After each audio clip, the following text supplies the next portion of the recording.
Buenas tardes, queridos hermanos. Le damos el más eh, la grata bienvenida a esta clase número 10, ¿cierto? En la cual hemos estado revisando las doctrinas fundamentales de nuestra fe cristiana y a través de este estudio en la cual hemos ido ya teniendo un recorrido importante de algunas de estas doctrinas que a través de este estudio teológico en donde nos permite revisar, nos permite estudiar acerca de las escrituras y nos permite conocer lo que allí está revelado para nosotros los creyentes. Y hoy día vamos a estudiar, ¿cierto?, la lección número 10, en la cual la vamos a compartir en este momento. La vamos a compartir.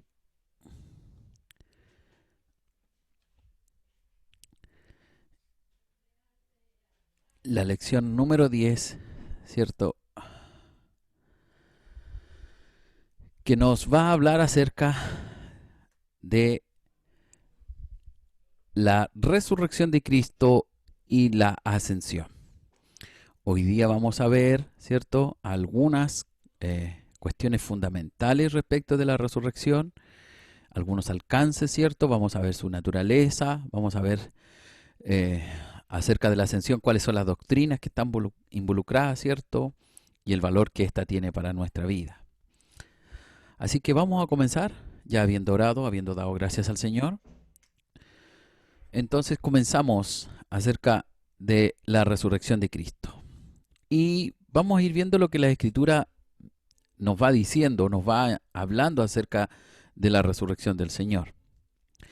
El apóstol Pablo escribe a los hermanos en Corinto, en la primera epístola, capítulo 15, versículo 20, dice: «Mas ahora Cristo ha resucitado de los muertos. Primicias de los que durmieron es hecho». Y eso nos habla un poco acerca de la importancia de la resurrección y cuando se refiere a Cristo como primicia, que está aquí en cierto sentido el apóstol está diciendo, bueno, muchos ya han muerto, ¿cierto? Claro, no tendría por qué Cristo ser primicia de los que, digamos, han resucitado. Lo digo en el sentido de que el mismo Cristo había resucitado a algunas personas, ¿cierto? Tenemos, por ejemplo, al hijo de la viuda de Naín, ¿cierto?, el cual se conmovió al ver la muerte de su hijo y la mujer como sufría con gran dolor, y Jesús, en un acto milagroso y poderoso, lo vuelve a la vida, ¿cierto? Pero la gran diferencia, la gran distinción entre los seres humanos que Cristo resucitó es que ellos volvieron a morir, ¿ya? Esa es la gran diferencia respecto de la resurrección de Jesucristo.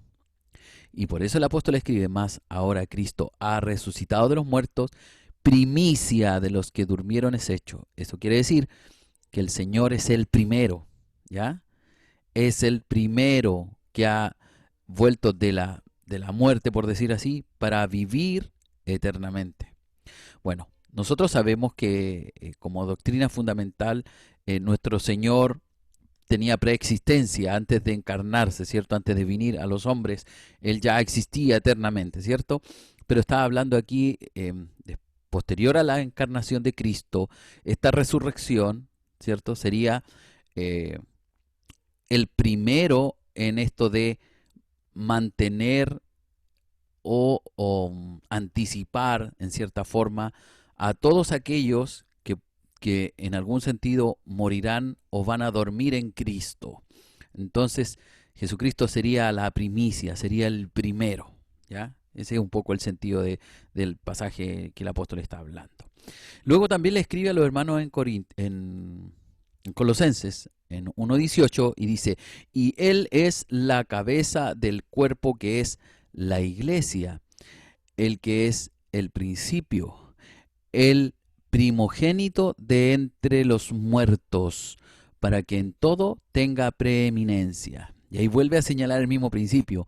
Él es el primogénito de entre los muertos. Es decir, el que volvió a la vida, ¿sí? Él es primero. Y está hablando en un sentido de consumación eterna, ¿no? Puesto que los que antes el mismo Cristo había resucitado, ellos iban a volver a morir en su vida, en la continuación de su vida, a diferencia de Cristo. En Apocalipsis capítulo 1:5 dice, y de Jesucristo, el testigo fiel, el primogénito de los muertos y el soberano de los reyes de la tierra, al que nos amó y nos lavó de nuestros pecados en su sangre. Si ustedes se fijan, la misma concepción del el apóstol Pablo, tanto en Corinto como en Colosenses, ¿cierto? La repite Juan ahora en Apocalipsis, refiriéndose a que el Señor es el primero que resucita bajo esta condición eterna, ¿no? También el apóstol Pablo sigue ampliando esto en el capítulo 15 de 1 Corintios y habla un poco acerca de la resurrección, ¿no? Acerca de lo que implica esto, ¿no? Dice el apóstol, así también es la resurrección de los muertos. Se siembra en corrupción, resucitará en incorrupción. Se siembra en deshonra, resucitará en gloria. Se siembra en debilidad, resucitará en poder. Se siembra cuerpo animal, resucitará cuerpo espiritual. Hay cuerpo animal y hay cuerpo espiritual. Si bien es cierto, en este caso, Cristo, a diferencia de nosotros, ¿cierto? Él era sin pecado, ¿sí? Él era sin pecado. Pero aquí la visión de la resurrección es que cuando se resucita para vida en Cristo, se va a resucitar en un cuerpo que no tiene corrupción, es sin corrupción, ¿cierto? Y un cuerpo que ha sido deshonrado, refiriéndose a lo humano, a lo carnal, va a resucitar en gloria. Siendo débil, va a resucitar en poder, ¿cierto? Se siembra cuerpo animal, refiriéndose a la carne, resucitará un cuerpo espiritual.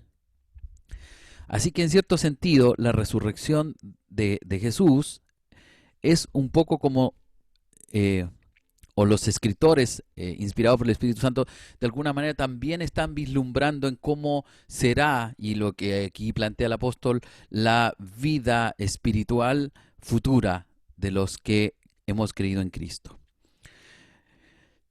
Sin embargo, por ejemplo, en Cristo hay algunos aspectos de su resurrección que señala la distinción entre lo que era la resurrección del hijo de la viuda de Naín, por ejemplo, y aquí en Lucas capítulo 24, 31, después de que Cristo ha resucitado, él está con algunos, ¿cierto?, de los discípulos. Él dice, entonces les fueron abiertos los ojos y le reconocieron, mas él se desapareció de su vista.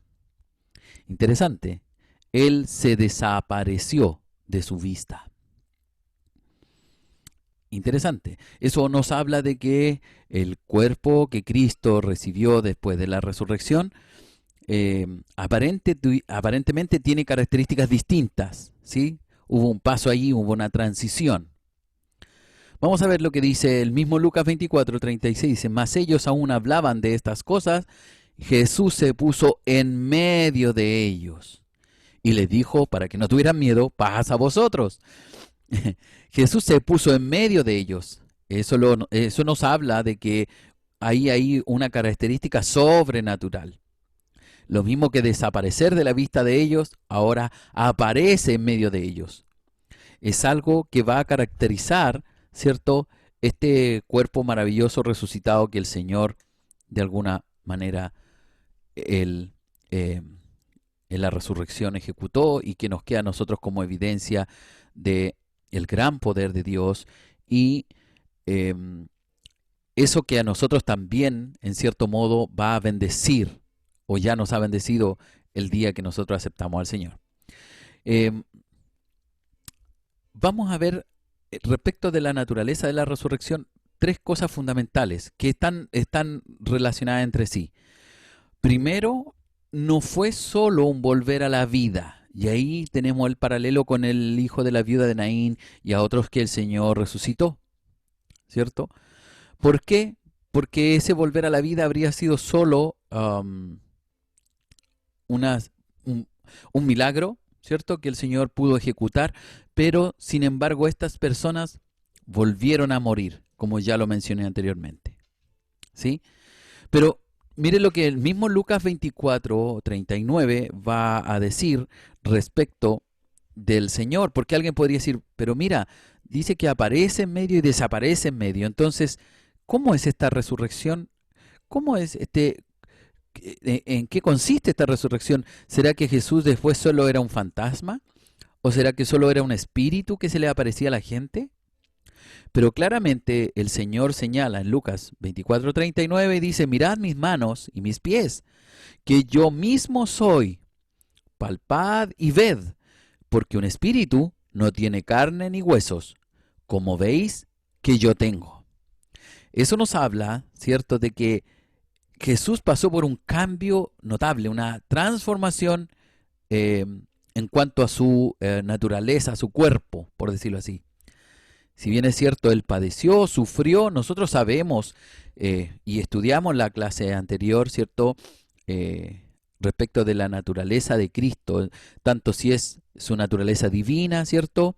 Y su naturaleza humana, y esa fusión que hay allí, ¿cierto? Esa combinación, am, que los teólogos la llaman, si no me equivoco, esto es esta fusión hipostática entre lo que es su naturaleza humana y su naturaleza divina, ¿cierto? Pero 100% Jesús, nosotros ya lo vimos en clase, tenía una naturaleza humana, por lo tanto estaba sujeto a la muerte, ¿cierto? Claro. Y aquí la gran diferencia que muestra el cuerpo con el cual Cristo murió, ¿cierto? Al ser resucitado, tiene características notables y distintas. Por eso que Jesús pasó por un cambio notable en su naturaleza, refiriéndonos a esa naturaleza humana. ¿Sí? Entonces, ya tenemos tres cosas que hemos señalado a través de los pasajes que hemos visto, sobre todo Lucas, que nos menciona, ¿cierto?, de que Jesús desapareció de en medio de los discípulos, volvió a aparecer, ¿cierto? Y aquí señala en Lucas 24:39 que este cuerpo era palpable, que además ellos lo podían ver, lo podían percibir, lo podían tocar, ¿sí? Y lo mismo hace el Señor cuando se aparece a sus discípulos, ¿cierto? Después de haber resucitado y haberse reunido con los hermanos, y cuando Tomás no creía, ¿cierto? El que no creía que Jesús había estado con ellos. Y Tomás en este cuestionamiento dice, yo no voy a creer hasta que pueda poner mis manos en sus llagas, en sus heridas. Entonces las escrituras nos dicen que las puertas de la casa o del lugar donde ellas estaban todas cerradas, ¿cierto? Y el Señor apareció en medio de ellos, ¿sí? Apareció en medio de ellos. Y se dirige a Tomás y le dice, Tomás, ven, toca mi mano, toca mi costado, pon tu mano aquí. Y le dice, Tomás, tú porque me vistes, creíste. Más bienaventurados son aquellos que no me vieron y creyeron. Así que, por lo tanto, nosotros podemos aseverar en cierto sentido que el cuerpo que Cristo recibió una vez resucitado, y él mismo lo señaló, debía ser glorificado al Padre, debía ir al Padre, por eso nadie podía tocarlo, ¿cierto? Sufrió un cambio notable, ¿cierto? Con características distintas a las que como humano él tuvo. Algunas cosas, algunas características que podían permitirle a él o a este cuerpo atravesar la materia, ¿cierto? O el tiempo y el espacio bastante distinto a lo que un ser humano podría entender, ¿no? Entonces sí, Cristo recibió un cambio notable. Tercero, recibió un cuerpo adaptado para la eternidad, sin duda, totalmente. Y es que de alguna manera lo señalan las escrituras, ¿no? Y en el libro de Hebreos, en el capítulo 7:16, él tenía el poder de una vida indestructible, o sea, preparado para la eternidad. Estas características no solo lo acompañan en este proceso de resurrección, ¿cierto? Que el Señor vive, sino que además esta nueva vida resucitada, ¿cierto? Por decirlo así, tiene la característica que le permite al Señor vivir la eternidad, ¿sí? Bueno, nosotros, como ya lo hemos visto anteriormente y vuelvo a enfatizarlo, ya nosotros sabíamos y entendíamos que el Señor ya tenía preexistencia antes de encarnarse, ¿cierto? Preexistencia significa que Él existía antes con el Padre, ¿cierto? Eternamente. Y que tiene un inicio, por decirlo así, cuando se encarna, pero un inicio en el sentido humano, para con nosotros aquí, ¿cierto? Perfecto. Bien. Entonces, ¿pero qué evidencias tenemos de que el Señor resucitó? Ya hemos visto un poco, hemos mirado su naturaleza, sus características, cómo Él resucita, ¿cierto? Pero, ¿qué evidencias tenemos de que esto es así? Podría ser un engaño, ¿no? Y hay unas teorías por ahí en que el Señor simplemente Él sufrió un síncope, ¿no? O sea, algo así como un desmayo en la cruz y de allí lo sacaron, ¿cierto? Y lo llevaron a la tumba y cuando Él ya recibió el aire fresco de la tumba, ¿cierto? O recibió, no sé, el aire, cuando una vez que lo descargaron o lo sacaron de la cruz, ¿cierto? Allí en la tumba habría despertado de este desmayo que él sufrió. Esa es una teoría de los que no creen, ¿cierto?, en las evidencias de la resurrección. Y plantean que, bueno, en cierto sentido, él volvió a la vida, que finalmente no murió, según lo que ellos plantean, ¿no? Al sufrir este síncope, este desmayo, ¿cierto? Y por lo tanto habría despertado de este desmayo o le hizo revivir, ¿cierto? Este aire que recibió saliendo de la tumba. Y él, así como estaba en sus condiciones de herido y de castigado, él movió la piedra y se fue. Hay que tener harta fe para creer, ¿cierto?, de que los romanos no habrían castigado de tal manera en que le hubiesen dado esa oportunidad a una persona, a un reo de partida. ¿Sí? Por lo tanto, con todas esas heridas que el Señor padeció, todo ese padecimiento que él tuvo, difícilmente él podría haber movido la piedra. Pero además, estaban los soldados afuera. O sea, tampoco lo habrían dejado escapar. Entonces, es un poco absurdo, ¿no? Y mantienen, los que no quieren creer, ¿cierto? Mantienen sus ideas y sus teorías. Pero bueno, nosotros sabemos y la Escritura nos muestra que estando el Señor clavado en la cruz, los soldados, ¿cierto?, hirieron o atravesaron su costado, ¿cierto?, en donde brotó de él agua y sangre. Eso nosotros lo hemos leído muchas veces en la Escritura.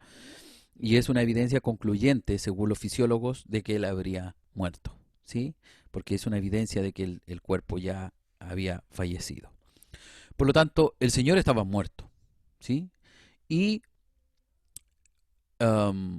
las evidencias que nos hablan de que Él salió, resucitó, principalmente tienen que ver con lo que ocurrió después de haberle sepultado, ¿ya? De alguna manera había conmoción, los discípulos estaban todos asustados, pensaban que ellos iban a ser apresados, iban a ser muertos también junto con Cristo para poder terminar con todo este evangelio que ellos habían diseminado durante los años de ministerio del Señor. Por lo tanto, de alguna manera con la muerte de Cristo, ellos, los discípulos, en cierto sentido, se habrían decepcionado de este supuesto libertador que ellos pensaban, ¿no? Al ver lo que estaba muerto y que se había acabado todo. Eso es lo que ellos pensaron, a pesar de que el Señor le había anticipado que Él iba a morir, pero que Él iba a resucitar. A pesar de ello, tal vez olvidaron con el impacto que generó en ellos la muerte, lo que significó la muerte del Señor, ese impacto, tal vez ellos olvidaron las palabras del Señor. Entonces, las evidencias de la resurrección podríamos comenzar a decir primero que la tumba estaba vacía, ¿cierto? Por la mañana del tercer día, cuando aclaraba el día, ¿cierto? María, ¿cierto? Y estas mujeres iban al sepulcro para ungir el cuerpo, ¿cierto? Para poder hacer todo lo que tenía la cultura judía como costumbre, como tradición, pero se encontraron con que el Señor ya no estaba en la tumba. Es así de maravilloso, ¿cierto? Es así como eh, las mujeres, los discípulos, ángeles y soldados romanos declararon que la tumba estaba vacía. ¿Por qué buscáis al que vive entre los muertos?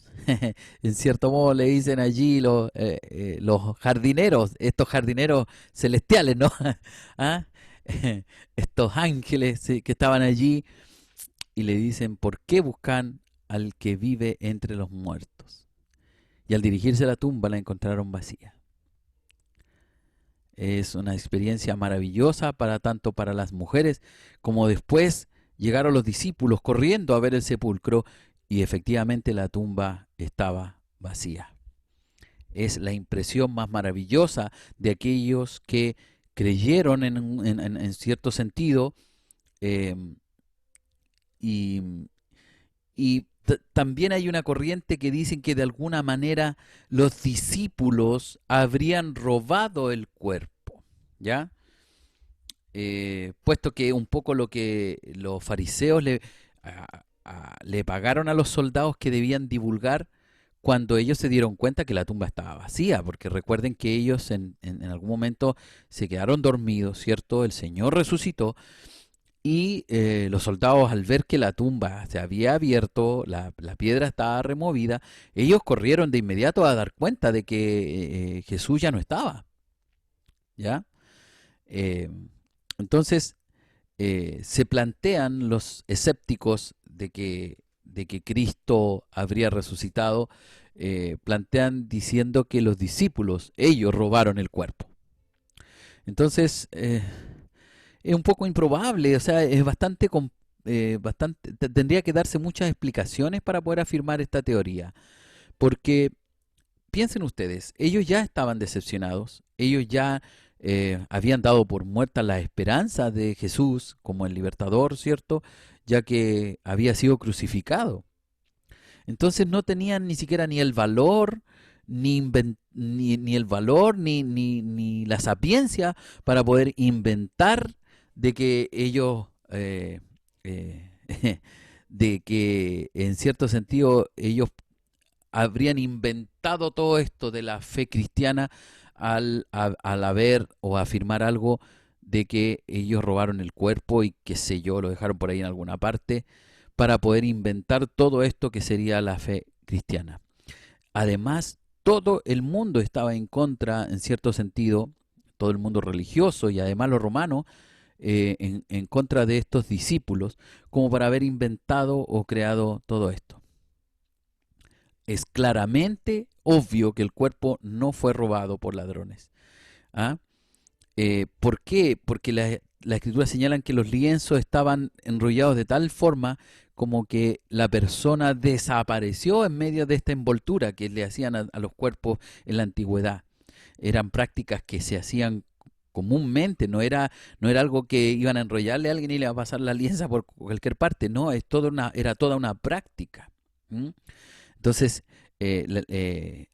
lo que señala todo esto es que los lienzos y la manera en que estaban de alguna manera enrollados era como si alguien hubiese desaparecido de en medio de ellos, ¿sí? Entonces, si hubiesen robado el cuerpo del Señor, los ladrones no habrían dejado ordenadito el lienzo, no habrían ah, no habrían dejado las cosas así como para dejar, ya saquemos el puro cuerpo y vamos a dejar así. eh, Qué sé yo, por el apuro los ladrones, ¿cierto? Toman y tiran todas las cosas. Todo habría sido un desorden total. Sin embargo, el lienzo estaba en su lugar y estaba de tal manera que es como si el Señor hubiese desaparecido de en medio, ¿Ya? Entonces, la teoría de que se robaron el cuerpo y eso no tiene ningún asidero. La tumba estaba vacía y lo vieron tanto los discípulos, los soldados, ¿cierto? Las mujeres que estaban allí, ¿sí? Eso. Eso en cuanto a la tumba. Segundo, los testigos oculares. Las escrituras señalan claramente en el libro de Hechos, en el capítulo 1, versículo 3, ¿sí? Dice, quienes también, después de haber padecido, se presentó vivo con muchas pruebas indubitables, está hablando de Cristo, ¿cierto? Apareciéndoles 40 días y hablándole acerca del reino de Dios. Estamos hablando de Cristo resucitado, estamos hablando de testigos que lo vieron. Mira, vamos a ver lo que dice 1 de Corintios 15, del 5 al 8. Dice, y que apareció a Cefas, y después a los 12. Después apareció a más de 500 hermanos a la vez, de los cuales muchos viven aún, y otros ya duermen. Después apareció a Jacobo, después a todos los apóstoles, y al último de todos, como un abortivo, me apareció a mí, dice el apóstol Pablo. Por lo tanto, ¿hubieron testigos oculares del Cristo resucitado? Sí los hubo. Una evidencia de la resurrección es primero que conocidos de ellos, y ni siquiera solo amigos, porque alguien podría decir, no, es que esto lo arreglaron los amigos. La María, ¿cierto? Con los discípulos lo arreglaron. La tumba vacía no solo fue vista por ellos, sino además por los soldados. No lo olvide, los soldados que estaban allí, ¿cierto? Pero después, cuando hablamos de los testigos oculares que vieron al Cristo resucitado, no solo los discípulos, sino también a más de 500 personas. Y el Señor no solo fue en una sola ocasión que volvió a estar con ellos, dice que apareció por 40 días, les hablaba acerca del reino de Dios. Entonces, ¿hubo testigos oculares de la resurrección de Cristo? Sí. Ahora, piense usted, tenemos a los discípulos que eran unos cobardes en cierto sentido, que estaban todos escondidos por miedo a que Roma de alguna manera, ¿cierto? No solo apresara al Señor, sino que también lo apresara a ellos, ¿cierto? Tenían miedo, estaban escondidos. Y la misma escritura nos relata que solo Juan estuvo en el momento allí de la crucifixión. Pero los demás todos tenían miedo de ser apresados. Pero ahora, y es la tercera evidencia, ellos fueron transformados totalmente. Mire eh, lo que dice las escrituras. Ahí la escritura en Lucas 24-21. Pero nosotros esperábamos que Él era el que había de redimir a Israel. Y ahora, además de todo esto, hoy ya es tercer día de que esto ha acontecido. Esa era la situación en que los discípulos estaban antes de la resurrección de Cristo. Ellos tenían miedo. Ellos estaban desesperados, o desesperanzados más bien dicho, porque ellos esperaban en Cristo que el que iba a redimir a Israel. Esa era la postura de los discípulos. Pero después de la resurrección de Él, los discípulos cambiaron totalmente. Ellos fueron capaces incluso de morir por la fe. Tenemos a Santiago, que fue muerto a espada, ¿cierto?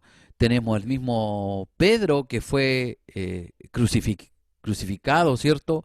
Y la gran mayoría de los discípulos murió en situaciones muy tristes a causa de la fe de Cristo, a causa de la predicación.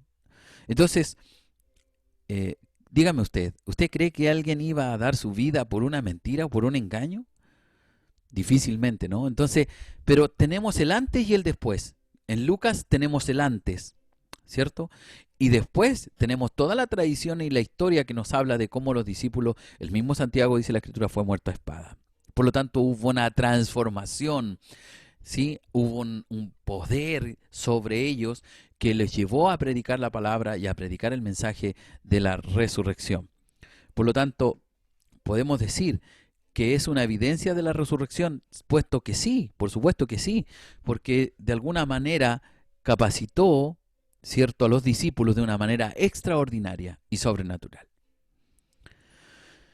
Bien, También, como otra evidencia de la resurrección de Cristo, puesto que el mensaje central, ¿cierto?, para establecer la iglesia es la resurrección de Jesucristo, es cómo la iglesia se funda, ¿cierto?, o se establece, pero no solo perdura en el tiempo particular, en el tiempo de los discípulos, sino que ha trascendido en la historia. La iglesia sigue viva hoy día, más de 2000 años de este acontecimiento. Por lo tanto, es una evidencia, pero potente, el hecho de que se haya podido establecer la iglesia. Mire lo que dice el libro de Hechos, Hechos 2:41, ¿no?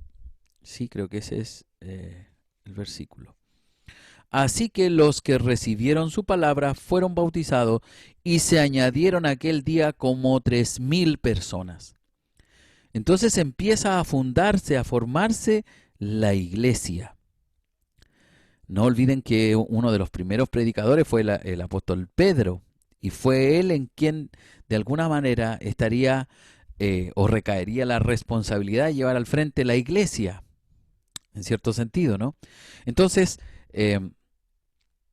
empiezan a añadirse a través del mensaje, a través de la predicación, a través de la resurrección del Señor, pues si muchos le vieron, muchos testigos oculares le vieron, por lo tanto, permite establecer y fundar lo que sería la iglesia.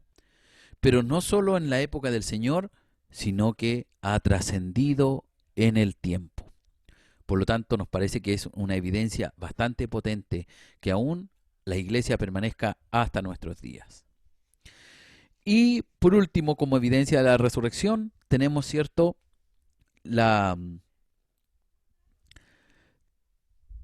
tenemos la conversión del apóstol Pablo, ¿no? Que usted lo puede revisar el pasaje en Hechos capítulo 9, ¿no? Y ahí nos relata cómo el apóstol, siendo perseguidor de la iglesia, siendo perseguidor, ¿cierto?, y incluso participó en la lapidación de Esteban, ¿no? Y así, con toda una idea de perseguir a estos nuevos, o a esta nueva religión, por decirlo así, ¿cierto?, que iba un poco en contra del judaísmo que él tanto defendía y por lo cual él tanto fue preparado y estudioso de él, ¿no? Entonces, ahora que va camino a Damasco, pasa algo sobrenatural en él, en su vida particular, que lo hace cambiar de posición, lo hace pasarse vulgarmente diciéndolo al otro bando, ¿no?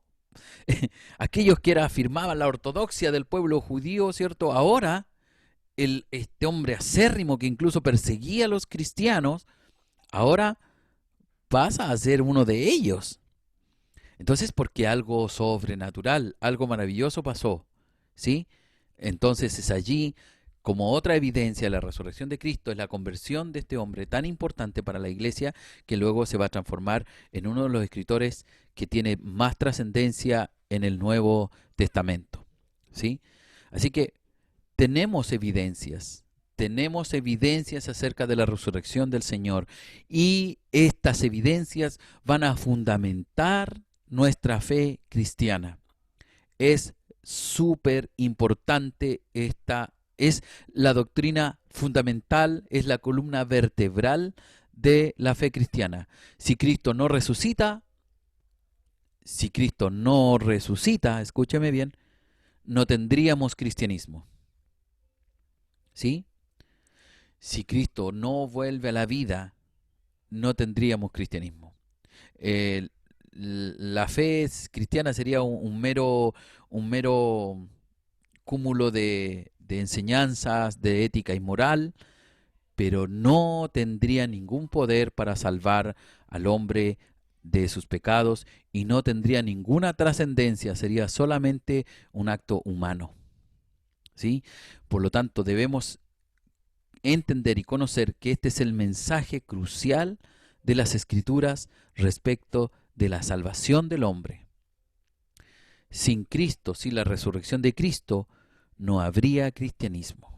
Eso es importantísimo saberlo. Bien, seguimos. ¿Qué significado tiene la resurrección? ¿Sí? ¿O qué implicancias tiene? Al resucitar, Jesús afirmó que Él es todo lo que Él decía ser. ¿Sí? Si Él decía que era el Hijo de Dios, al resucitar, eso se afirmó. ¿Cierto? Todas las promesas de su mensaje, de lo que Él dijo, de lo que Él hizo, se confirman al momento de la resurrección. Tenemos Romanos 1:4, ¿cierto? Dice, que fue declarado Hijo de Dios con poder, según el Espíritu de Santidad, por la resurrección de entre los muertos. Por lo tanto, el Señor sí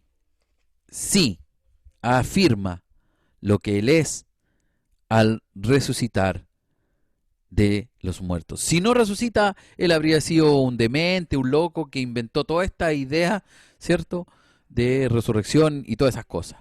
Sin embargo, Él afirma, ¿cierto?, resucitando, afirma ser lo que Él es.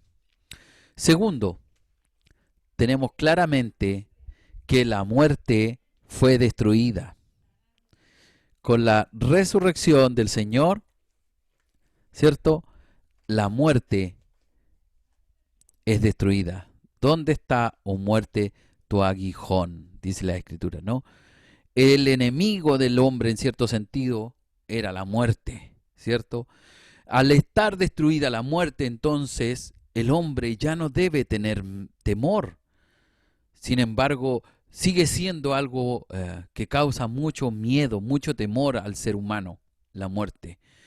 Porque es desconocida, porque no se sabe qué es lo que hay más allá, porque no se entiende qué es lo que puede pasar con el que está muerto, ¿no?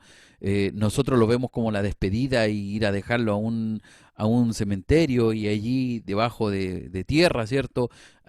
Dejarlo y nunca más verlo, ¿cierto? Eso es la perspectiva humana.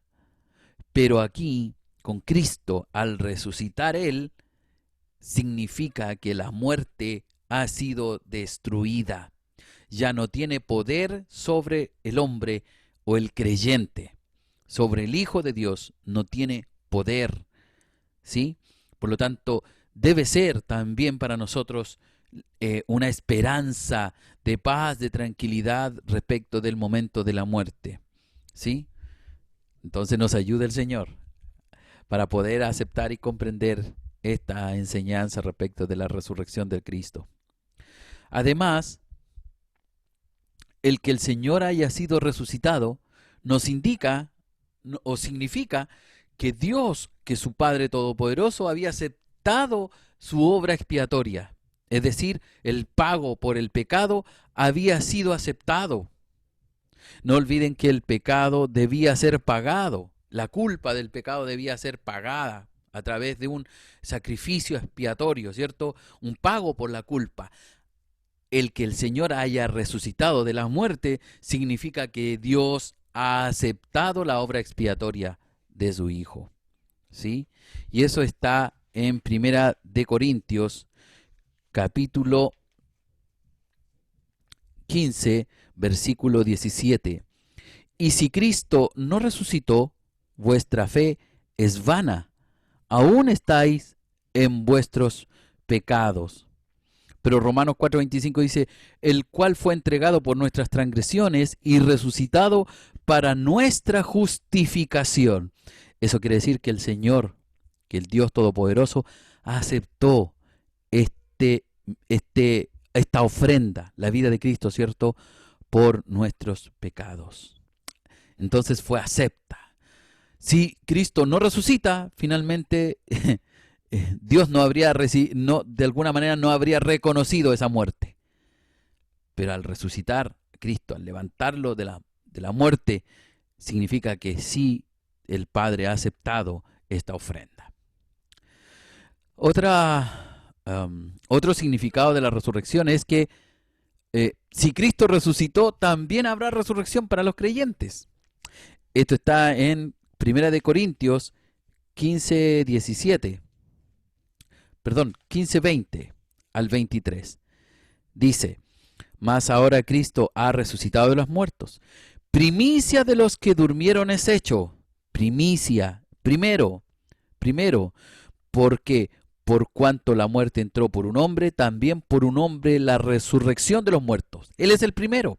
Porque así como en Adán todos mueren, también en Cristo todos serán vivificados, pero cada uno en su debido orden. Cristo, las primicias, Cristo lo primero, ¿cierto? Y luego los que son de Cristo en su venida.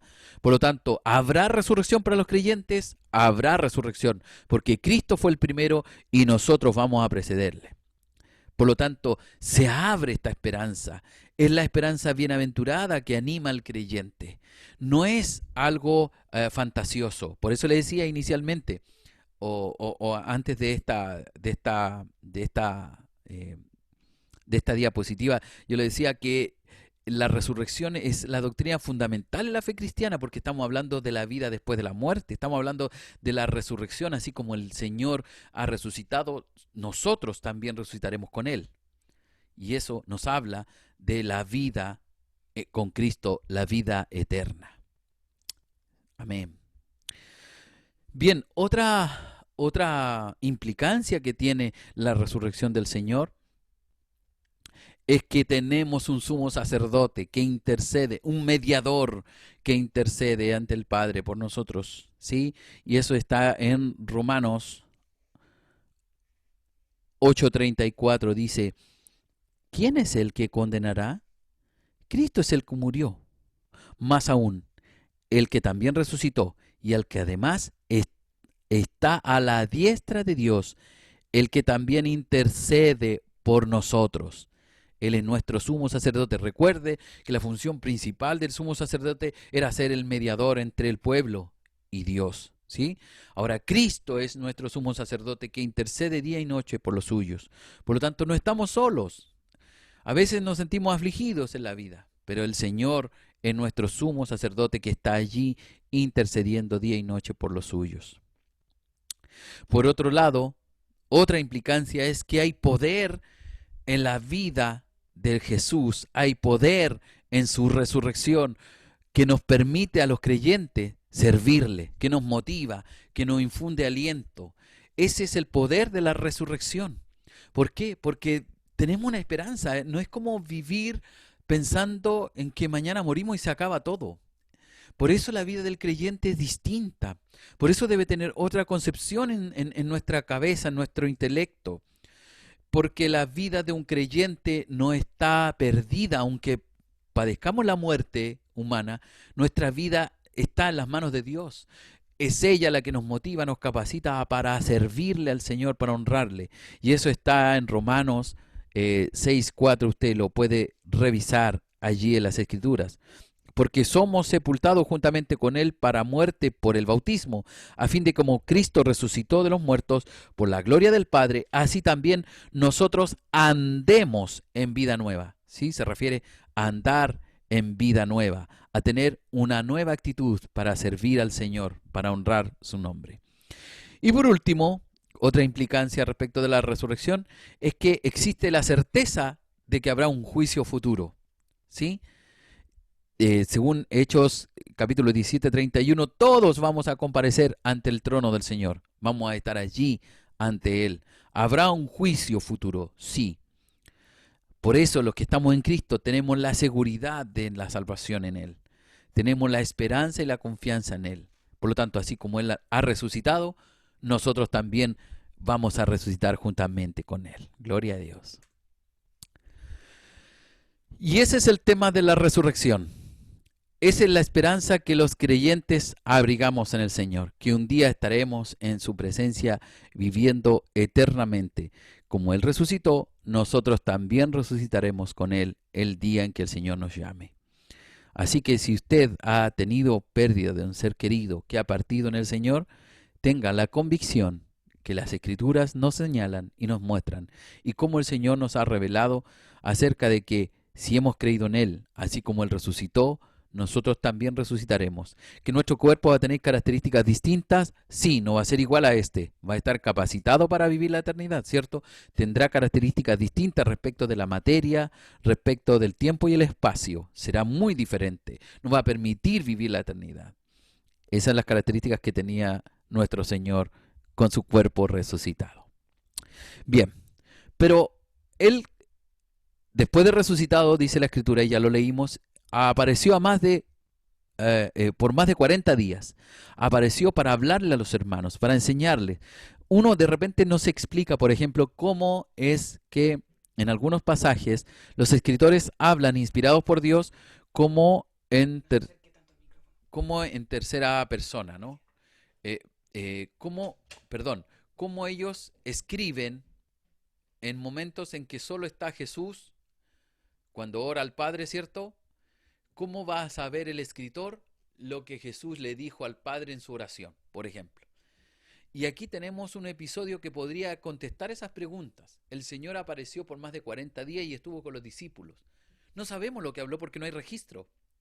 Pero ¿qué le habló, por ejemplo, a Marcos, a Lucas, a Juan? ¿Qué les dijo el Señor? Tal vez les relató los episodios de lo que él habló con su Padre en ciertos momentos del relato. Entonces, podría tener una explicación, ¿cierto? Así que el Señor estuvo con ellos por más de 40 días.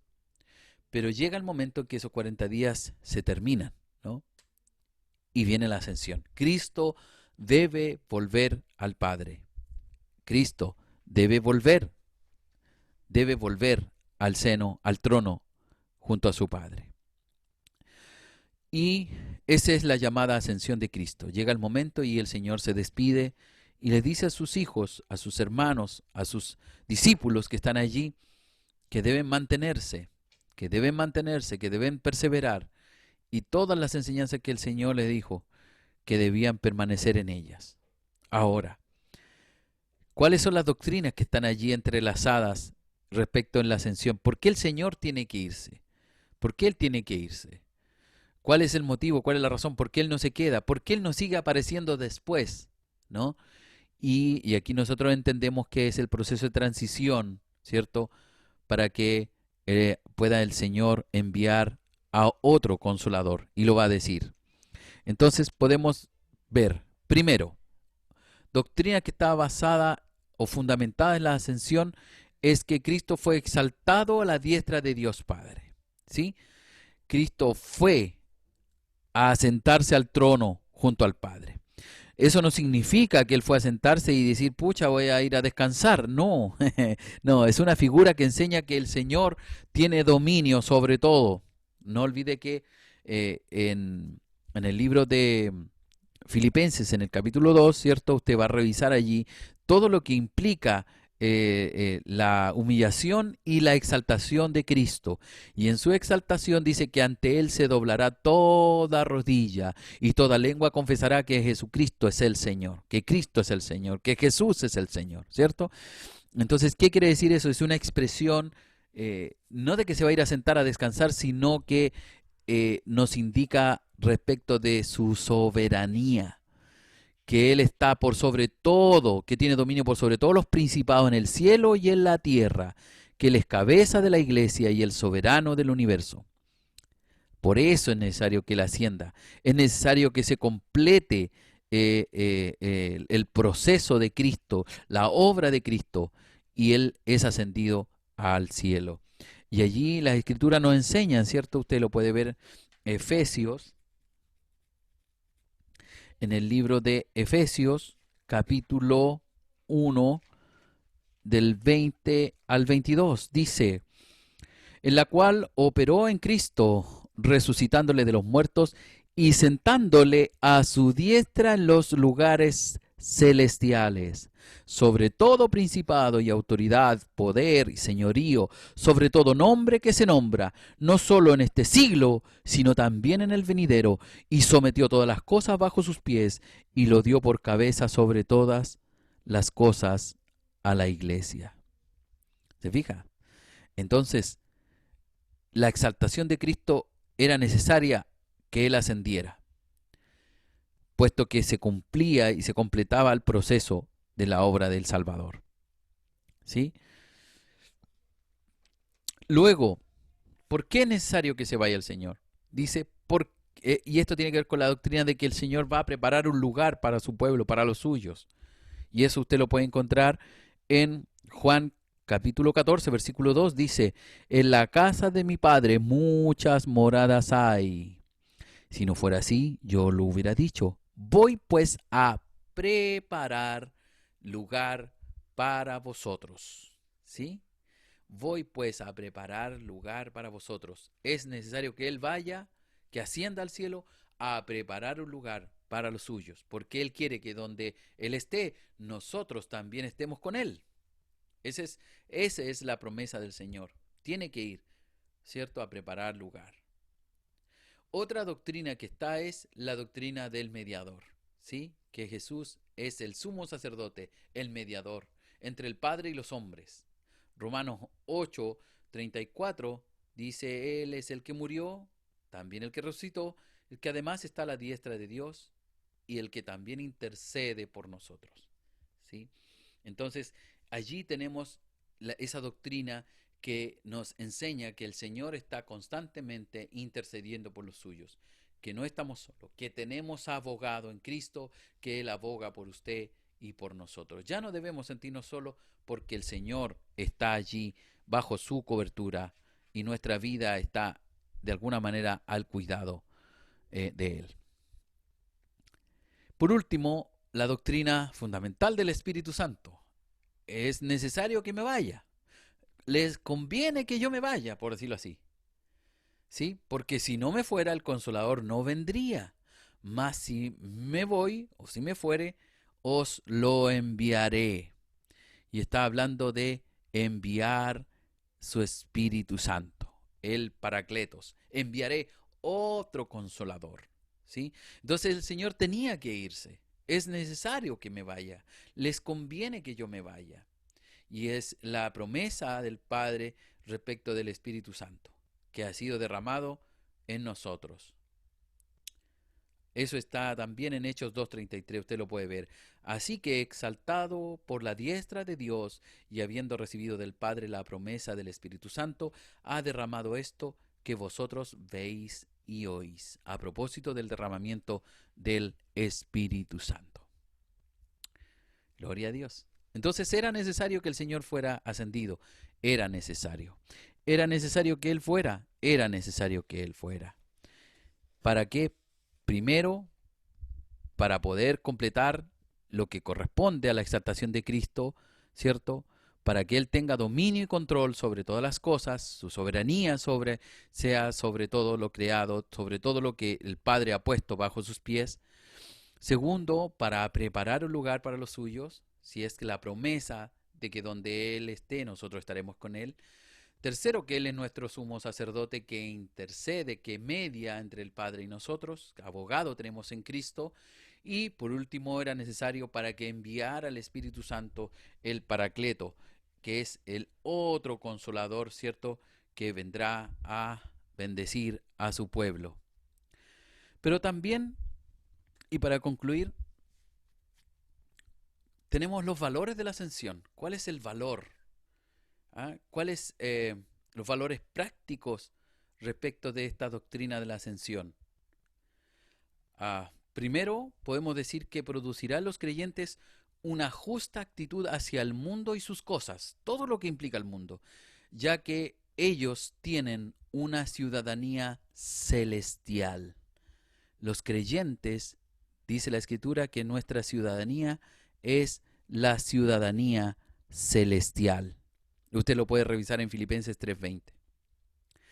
Proporciona al mundo la visión de la iglesia como un organismo sobrenatural, cuya vida deriva de su jefe resucitado.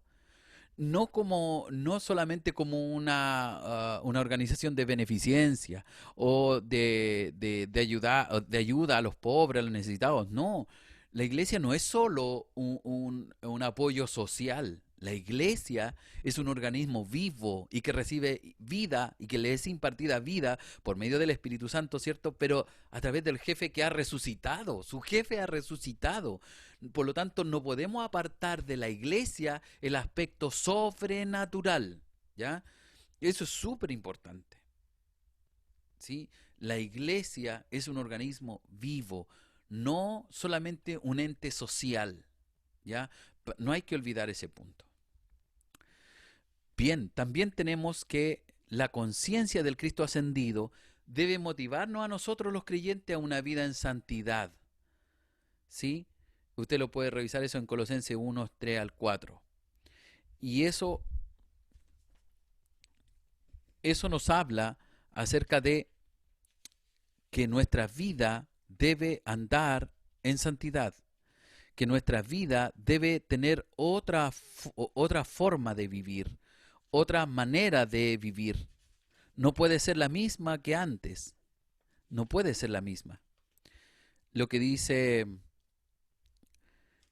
Colosenses 1, 3 y 4 dice: siempre que oramos por ustedes damos gracias al Dios y Padre nuestro, pues hemos recibido de su fe, noticias de su fe en Cristo Jesús y del amor que tienen por todos los santos. ¿Sí? Entonces, ese amor, esa actitud, eso de servir a Dios, eso de amar a Cristo, debe llevarnos a una vida en santidad, porque la esperanza está depositada en Él, ¿cierto? Entonces nuestra actitud debe ser distinta, debe haber una conciencia de llevar nuestra vida más allá, y eso tiene que ver con la trascendencia, ¿no? También esto de la ascensión, de que el Señor ha ido al cielo, en cierto modo que trasciende más allá, debe producir o producirá a los creyentes un incentivo al freno del pecado, para seguir su justicia, ¿cierto? Para obrar en justicia, para, para vivir en justicia, abandonando el pecado. Eso usted lo puede revisar ahí en 2 Corintios 5:10. Y por último, por supuesto, la ascensión de ver al Cristo irse al cielo también proporciona y fundamenta la esperanza bienaventurada a los creyentes de que Él va a retornar, Él volverá, Él vendrá a buscar a los suyos, porque ha preparado un lugar para ellos. Por lo tanto, Él vendrá. Entonces, la ascensión sí tiene valores que nos deben a nosotros fortalecer nuestra vida cristiana, fortalecer nuestra concepción respecto de que Él ha ido, pero volverá. Él pronto vendrá por los suyos y volverá a buscar lo que se había perdido. Y vendrá a buscar una esposa ataviada, vestida, ¿cierto?, con lino fino, preparada para Él. Así que yo creo que es o ha sido de bendición esta lección, ¿cierto? Y en donde hemos podido revisar la doctrina de la resurrección y la ascensión. Yo no sé si alguno de ustedes tiene preguntas, inquietudes, o si prefieren que las podemos hacer por interno, me las escriben al WhatsApp y así podemos resolverlas. Bien, que el Señor les bendiga mucho. Me alegro de verles que están allí conectados y que la paz del Señor les bendiga grandemente.